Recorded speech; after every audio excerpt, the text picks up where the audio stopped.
मैं आप सब लोगों का स्वागत करती हूँ आपका अपना channel professor Ankit for I S पर। मेरा नाम मीना गोस्वामी है। आप सब कैसे हैं? मैं आशा करती हूँ आप सब बहुत अच्छे होंगे। आज का टॉपिक है लिंक का आज सेकंड लेक्चर है, ठीक है। और हम लोग पिछली क्लासेज में लिंक में हम लोग पूर्व लिंक पढ़ चुके हैं अच्छी तरीके से। आज हम लोग पढ़ेंगे स्त्रीलिंग के बारे में जानेंगे, ठीक है। और स्त्रीलिंग जैसे ही हम लोग का समाप्त होगा तो हम लोग विशेष से विशेषण पढ़ेंगे, जिससे आने वाले आगामी परीक्षाओं में आप लोगों को मदद करेगा, ठीक है। अब हम लोग पढ़ते हैं लिंक। देखिए, लिंक पढ़ने से पहले प्लीज़ आप इसे शेयर कर दीजिए, सब्सक्राइब करना मत भूलिएगा। उसके बाद बेल आइकन की बटन है, आप उसे प्रेस कर दीजिए, जिससे आने वाली नोटिफिकेशन आप तक जा सके। और भी इसे आप अपने दोस्तों तक शेयर करिए, जो आपके दोस्त हैं वो भी इसका लाभ ले सके। आइएगा, अब हम लोग पढ़ते हैं लिंक। देखिए, लिंक हम लोग पिछले क्लासेस में पढ़ चुके थे, जब हम लोग पुल्लिंग पढ़े। आज स्त्रीलिंग। अब थोड़ा सा हम लोग जो भी मेरे नए विद्यार्थी हैं मैं उनको भी बताते चलूँ। अच्छा, लिंग किसे कहते हैं? अब यहाँ पर अगर मैं बात करूँ लिंग किसे कहते हैं, तो लिंग किसे कहते हैं? लिंग से हमें किसी स्त्री या पुरुष जाति का क्या होता है, बोध होता है, ठीक है। तो कहने का मतलब ये चीज़ है कि शब्द के जिस रूप से, मतलब शब्द के जिस रूप से हमें स्त्री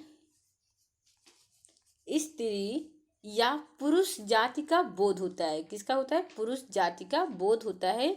उसे हम क्या कहते हैं? स्त्रीलिंग। उसे हम लिंग कहते हैं। अब देखिए, वो हिंदी भाषा में हमारी लिंग दो प्रकार की होती हैं। ये जो हमारी हिंदी भाषा में लिंग होती है वो कितनी प्रकार की होती है? दो प्रकार की होती है। एक आपका पुल्लिंग होता है, एक आपका क्या होता है? पुल्लिंग होता है, और दूसरा आपका स्त्रीलिंग होता है। तो गाइज, हम लोग पुल्लिंग पढ़ चुके हैं और स्त्रीलिंग आज हम लोग पढ़ेंगे, ठीक है। अब हम लोग पढ़ते हैं स्त्रीलिंग। तो जो भी मेरे नए विद्यार्थी, मैं उनसे यही चीज़ कहूँगी कि आप ना पिछली क्लासेस देख लीजिएगा, जिससे आप लोगों को पुल्लिंग अच्छी तरीके से समझ में आ जाएगा। आज हम लोग स्टार्ट करेंगे स्त्रीलिंग के बारे में। अब देखिए, यहाँ पर जो दिया हुआ है कि स्त्रीलिंग शब्दों की पहचान। अब देखिए, हम लोग स्त्रीलिंग शब्दों की पहचान कैसे करते हैं? पुल्लिंग शब्दों की पहचान हम लोग तो बता ही चुके थे। जैसे पुल्लिंग में जैसे आपका आ गया, अगर मैं पुल्लिंग की थोड़ा मैं बता दूं। पुल्लिंग की अगर मैं बात करूं, जैसे दिनों के नाम होते हैं, ठीक है। दिनों के नाम हो गए आपके। दिनों के नाम के बाद आपके महीनों के नाम हो गए। महीनों के नाम हो गए। फिर आपके देशों के नाम हो गए। किसके नाम हो गए? देशों के नाम हो गए।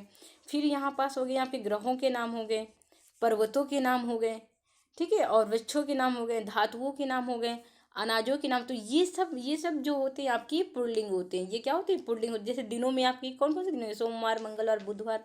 महीनों के नाम जनवरी, फरवरी हो गया, मार्च हो गया, ठीक है। और ये आपका हो गया देशों के नाम हो गए। तो अब भारत, रूस हो गया, ठीक है। और यहाँ पास ग्रहों का नाम सूर्य हो गया आपका, चंद्र हो गया, शनि हो गया। तो इसी तरह हम लोग पुल्लिंग बताते हैं। आज हम लोग पढ़ते हैं स्त्रीलिंग। अब देखिए, स्त्रीलिंग की हम लोग कैसे पहचान करते हैं। जैसे यहाँ पर दिया हुआ है नदियों के नाम, तो आप लोग प्लीज पेन कॉपी लेकर बैठिएगा, जिससे आप लोग अच्छे तरीके से नोट डाउन कर सकें। अगर शायद कहीं भी अगर आपको नदियों का नाम दिख रहा है तो वो कौन सी लिंग होती है? स्त्रीलिंग होती है। जैसे आपकी गंगा हो गई, ठीक है। ब्यास हो गई, नदी हो गई। यमुना नदी हो गई, यमुना हो गया आपका। लुज हो गया, क्या हो गया? सतलुज। तो ये सब आपकी क्या है? ये सब आपकी नदियों के नाम है। जो नदियों के नाम होते हैं वो क्या होते हैं? स्त्रीलिंग होते हैं। वो क्या होते हैं गाइज? स्त्रीलिंग होते हैं। अब हम लोग आते हैं लिपियों के नाम। अब देखिए, यहाँ पर जो लिपियों के नाम होते हैं वो क्या क्या होते हैं? स्त्रीलिंग होते हैं। जैसे लिपि कौन सी आपकी हो गई? देवनागरी लिपि हो गई, देवनागरी लिपि हो गई, ठीक है। ये आपकी गुरुमुखी लिपि हो गई। कौन सी हो गई? गुरुमुखी लिपि हो गई, ठीक है। ये आपकी आरबी लिपि हो गई, जैसे आरबी हो गई, आरबी हो गई। तो ये जो भी आपके लिपियों के नाम है वो आपके क्या होते हैं? वो आपके स्त्रीलिंग होते हैं। वो आपके क्या होते हैं? स्त्रीलिंग होते हैं। अब यहाँ पास दिया हुआ है कि शरीर के कुछ अंगों के नाम। जैसे शरीर कुछ अंगों के नाम हो गए आपके। जीभ हो गया, अंगुली हो गई, अंगुली हो गई। और यहाँ पास आपकी इसी तरह आदि, ठीक है। तो कहने का मतलब ये चीज़। अब भाषाओं के नाम, अब कौन कौन सी भाषा की, अगर मैं भाषा की बात करूँ, भाषाओं के नाम। तो यहाँ पर जैसे आपकी पहाड़ी भाषा हो गई। कौन सी? पहाड़ी हो गई, ठीक है। मारवाड़ी हो गई, मारवाड़ी हो गई। हरियाणवी हो गई। कौन सी हो गई गाइज? हरियाणवी हो गई। तो ये सब जो आपकी होती हैं ये आपकी क्या है? भाषाओं के नाम है। तो ये सब आपके किस में आती है? स्त्रीलिंग में आती है, ठीक है। अब जैसे यहाँ पास मैं बात करूँ बोलियों के नाम। जैसे यहाँ पास दिया हुआ है ये आपकी बोलियों के नाम हो गए, ठीक है। अब जैसे यहाँ अब बोलियों के नाम हो गई, तो यहाँ पर जैसे पहाड़ी, ये देखिए यहाँ पर जैसे आपकी बोली, जैसे ये पहाड़ी बोली हो गई, मारवाड़ी बोली हो गई, हरवाड़वी बोली हो गई, ठीक है, तो ये आपकी हो गई। अब यहाँ पर जैसे भाषाओं के नाम दिया हुआ है, जैसे कौन कौन सी भाषा हो गई, हिंदी भाषा हो गई आपकी, कौन सी भाषा हो गई, हिंदी भाषा हो गई। ये आपकी अंग्रेजी भाषा हो गई, ये आपकी क्या हो गई, अंग्रेजी भाषा हो गई। फिर पंजाबी भाषा हो गई, पंजाबी हो गई, आदि। ठीक है, तो इसी तरह ये जो आपकी भाषाओं का नाम है, तो आपकी हिंदी भाषा, अंग्रेजी भाषा, पंजाबी हो गई, फारसी हो गई। बोलियों के नाम, अगर बोलियों के नाम की जैसे आपकी वो पहाड़ी बोली हो गई, मारवाड़ी हो गई, हरवाड़वी हो गई। ठीक है, अब देखिए यहाँ पास अगर मैं बात करूँ इकारांत शब्द, अब देखिए इकारांत जो शब्द होते हैं, तो आप एक चीज़ याद रखिएगा, किसी भी शब्द के अंत में अगर ई से समाप्ति होती है या ई से खत्म होता है, तो उसे हम इकारांत बोलते हैं। जैसे रोटी, रोटी क्या है आपकी, इकारांत। ये देखिए ई है ना, तो कहने का मतलब ये शब्द के अंत में क्या है, ई है, तो ये आपकी क्या हो गई, इकारांत हो गई। जैसे जैसे यहाँ पास वो दिया हुआ है बेटी, बेटी, तो ये आपका ई दिया हो, तो ये क्या हो गया, इकारांत हो गया। क्या हो गया, इकारांत शब्द हो गए। ठीक है, अब यहाँ पास अगर अगर शायद यहाँ पास दिया जाए तिथियों, अब देखिए यहाँ पास आप नोट डाउन कर लीजिए, तिथियों के नाम, तिथियों के नाम, तिथियों के नाम। ठीक है, तो जैसे आपकी पहली तारीख हो गई, पहली तारीख। पूर्णिमा हो गया आपका, देखिए ये भी पेपर में बहुत बहुत आता है, पूर्णिमा हो गया, अमावस्या हो गया। तो ये सब आपकी क्या हो गई, स्त्रीलिंग हो गई। अब देखिए हम लोग यहाँ पढ़ते हैं, आपके दूसरे क्वेश्चन में आते हैं। प्लीज़ अगर ये वीडियो अगर आपको अच्छी लगी तो आप इसे लाइक करिएगा, सब्सक्राइब करना मत भूलिएगा, जिससे आने वाली नोटिफिकेशन आप तक जा सके। अब देखिए प्रायः अकारांत किसे कहते हैं और इकारांत किसे कहते हैं। अकारांत उसे कहते हैं जो शब्द के अंत में आ होता है, इकारांत जो शब्द के अंत में ई होता है। जैसे यहाँ पास दिया हुआ है रामा, तो रमा के अंत ये देखिए रामा दियो, ये बड़ा हा है, तो यहाँ से हम समझ जाएंगे ये अकारांत है। सीता, गीता, अनुजा, कली, ये आपकी इकारांत है। देखिए कली, नदी, रोटी, टोपी, बोली, सब्जी। ठीक है, तो इसी तरह ये आपका अकारांत इकारांत है कि अगर जिस शब्द के अंत में, बस आप सिर्फ आप इतना समझिए, जिस शब्द के अंत में आ होता है या जिस शब्द के अंत में ई से होता है, तो वो कौन अकारांत या इकारांत होता है। ठीक है, तो ये चीज़ हो गया गाइस, आपका अकारांत इकारांत हो गया। अब हम लोग पढ़ते हैं यहाँ पास स्त्रीलिंग, हम लोग ऐसे पहचानेंगे। अब यहाँ पास तीसरा क्वेश्चन दिया हुआ है कि यदि संज्ञाओं में ता, देखिए यहाँ पास कहने का मतलब ये चीज़ें, यदि संज्ञाओं में ता, आस, आहट, आवट, आई, ई प्रत्यय जोड़ दिया जाए तो शब्द प्रायः क्या हो जाते हैं, स्त्रीलिंग। मतलब 90% केस में आपके क्या होता है, स्त्रीलिंग होता है, 10% में आपके अपवाद के रूप में आता होगा। ठीक है गाइज, तो प्रायः का मतलब यही होता है कि 90% केस में ये स्त्रीलिंग ही होता है। ठीक है, अब देखिए स्त्रीलिंग, ये आपका स्त्रीलिंग बन जाता है जब कभी ता, मतलब सिर्फ जिस शब्द के अंत में ता, आस, आहट, आवट, आई, ई प्रत्यय जोड़ दिया जाए तो शब्द के अंत में क्या होता है, वो स्त्रीलिंग बन जाता है। जैसे बात करें मनुष्य ता, पशु ता, कवि ता, गुरु ता, प्यास, आस आ गई ना, देखिए आस, प्यास, आस, देखिए यहाँ से आप समझ जाएंगे आस, प्यास, आस। ठीक है, मिठास, तो क्या हो गया, आस, क्या हो गया, आस। ठीक है, घबराहट, आहट, तो यहाँ पास आएंगे आहट, आहट। सजावट, आवट, रुकावट, लड़ाई, गर्मी, दूरी और बोली, तो ये सब आपकी क्या है, स्त्रीलिंग है। ये सब आपकी क्या है, अगर अगर आपके एग्जाम में पूछा जाए कि सजावट आपकी स्त्रीलिंग है कि पुल्लिंग है, तो आप बताओगे क्या है आपकी, ये आपकी स्त्रीलिंग है। क्या है, स्त्रीलिंग है, क्योंकि इसके अंत में देखिए सजावट, आवट है, तो आप समझ जाएंगे कि ये मतलब आवट किस में होता है, स्त्रीलिंग में होता है। अगर आपकी एग्जाम में ऐसे भी दे दे कि स्त्रीलिंग, जैसे दे दे कि इसमें कौन सा स्त्रीलिंग है, जैसे यहाँ पास दे दे कि आवड़ दे दे। ठीक है, तो इसी तरह और सारे क्वेश्चन आपको दे दे, बोले कि इसमें स्त्रीलिंग कौन सा है, तो आपको आवड़ आप समझ जाएंगे, मतलब इसमें स्त्रीलिंग का प्रत्यय लगा देते हैं। तो जिस शब्द में प्रत्यय हम लगा देते हैं तो वो स्त्रीलिंग बन जाता है, तो वो कौन सा प्रत्यय है, तो आप बताओगे आवट। क्या है, आवट। आहट भी दे सकता है। ठीक है, तो आपके एग्जाम में ऐसे भी क्वेश्चन पूछे जाते हैं। अब जैसे यहाँ पास मैं बात करूँ कुछ प्राणी, अब देखिए यहाँ पास दिया हुआ है कुछ प्राणीवाचक शब्दों का प्रयोग केवल स्त्रीलिंग में होता है उनका पुल्लिंग नहीं बनता है।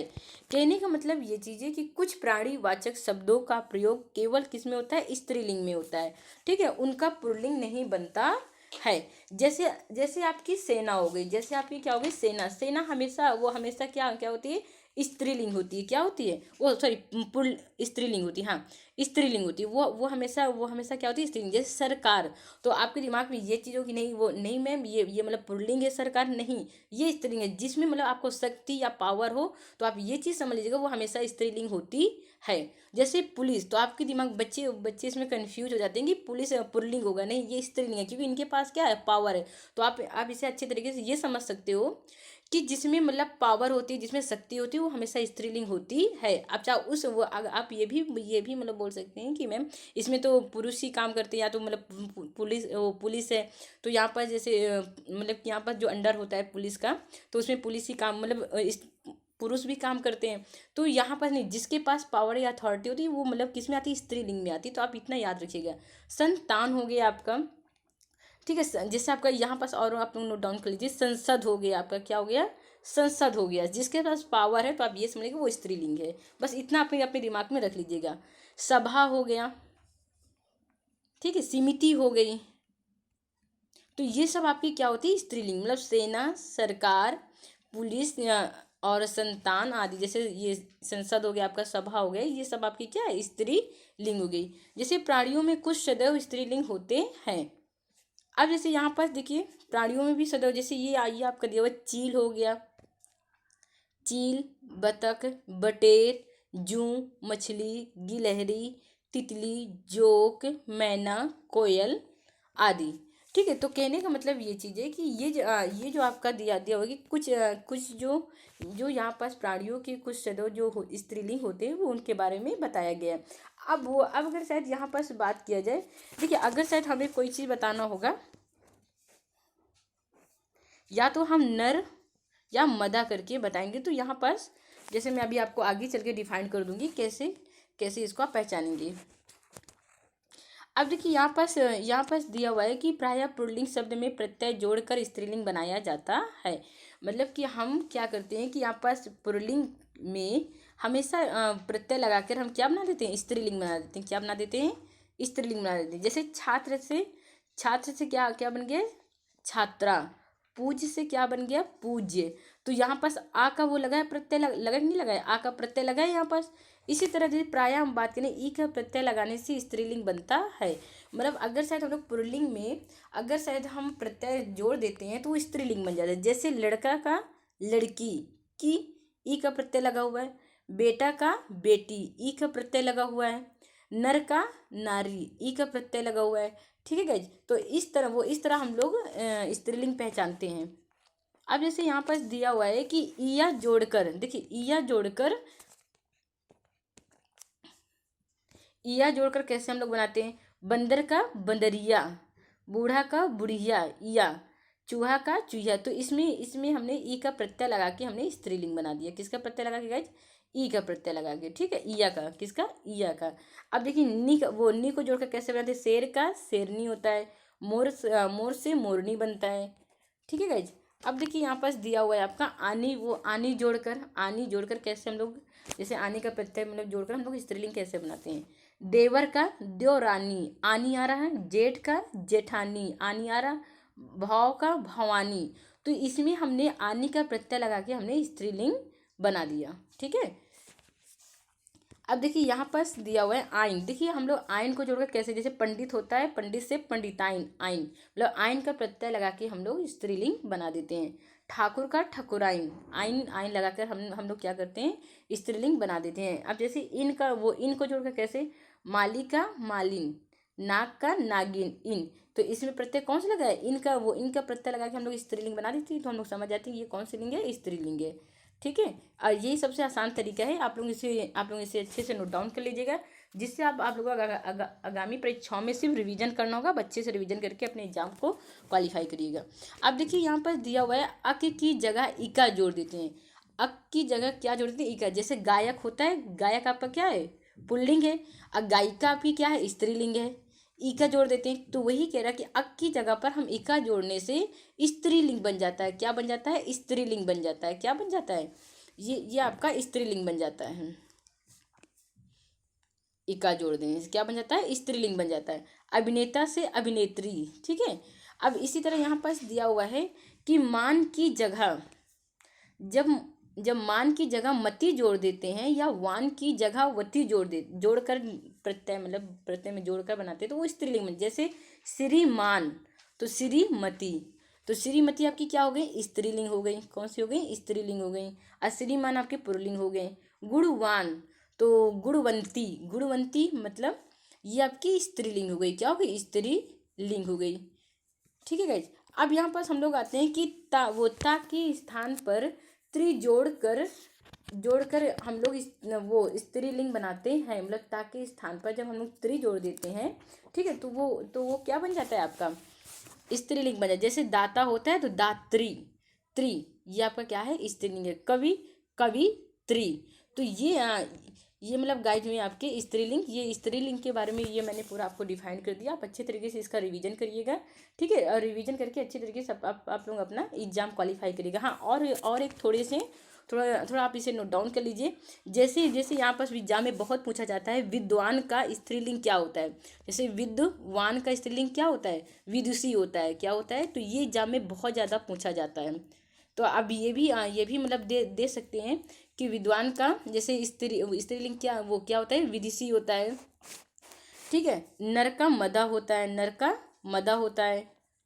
तो ये सब हुए आपके स्त्रीलिंग। आप अच्छे तरीके से इसे रिवीजन करिएगा और अच्छे तरीके से अपना एग्जाम क्वालिफाई करिएगा, ठीक है। ओके गाइस, धन्यवाद।